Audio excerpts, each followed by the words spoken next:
فوسوس لأنه اقتلها أنت عابد وهيك اقتلها وادفنها وما حد يدري. هذا بالمناسبة أكو شخص يعني رجل دين، إذا أكو مساحة لذكر القصة براحتك. هذا رجل دين يتعبد، اجتمعوا مجمع الأبالسة أنه من اللي يقدر يتمكن من عنده.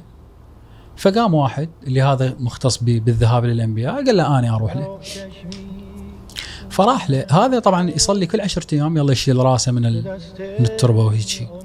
فراح له وراه قاعد يصلي ورا 10 أيام شار راسه. قال له أنت منو؟ قال له أنا عابد ودزوني عليه. قالوا له تعلم من عندك العبادة. قال له صلي. فبقى وراه 3 أشهر 6 أشهر سنة. ورا السنة قال له أنا راح أروح. قال له ليش؟ قال له أنت عبادتك يعني على قدك مو ذيك العبادة. أنا أعرف واحد وين عبادته أحسن منك. قال له منو؟ قال له ما علمك عليه بس علمني شغلات أنت ما علمتني عليها. قال له شو يسوي؟ قال له هاي تتمات تقراهن على المريض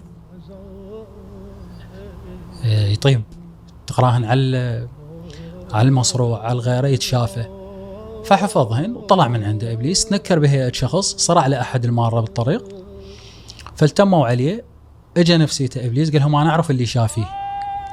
قالوا له منو؟ قال لهم فلان العابد. فراحوا صاحوا تذكر الكلمات قراهن عليه طاب. كرر المحاولة وغير شخص الآن كرر هو امرأة.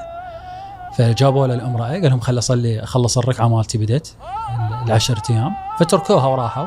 من راحوا وجدت الثياب عليها يعني مارس وياها الفحش. فوسوس لأنه اقتلها أنت عابد وهيك اقتلها وادفنها وما حد يدري. قتلها دفنها.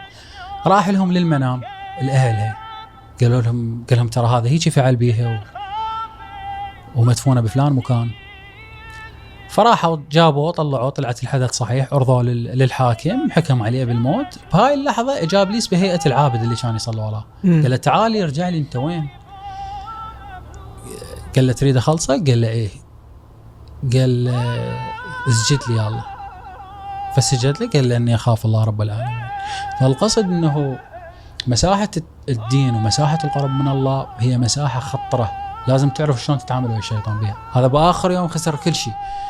فلهذا يقول له عند كل صباح أتوضأ من النفاق وأذهب إلى الشيطان بنفسي خذ مكيدته على دفعات فلعلي لا أقوى عليها أن جاءني بها دفعة واحدة في اليوم الأخير من هذه الدنيا. ماكو أنه أنا أتعامل ويا الحياة كأنها مدنس مطلق ومقدس مطلق. أنا أحضر كل الأماكن اللي أرتادها بدافع الفضول المعرفي بس مو شرط أتدنس بها. واستشهد بالبيت القائل لا أخشى إن زرت الرديئة إنني من أرذل الأركان أخرج مكرما.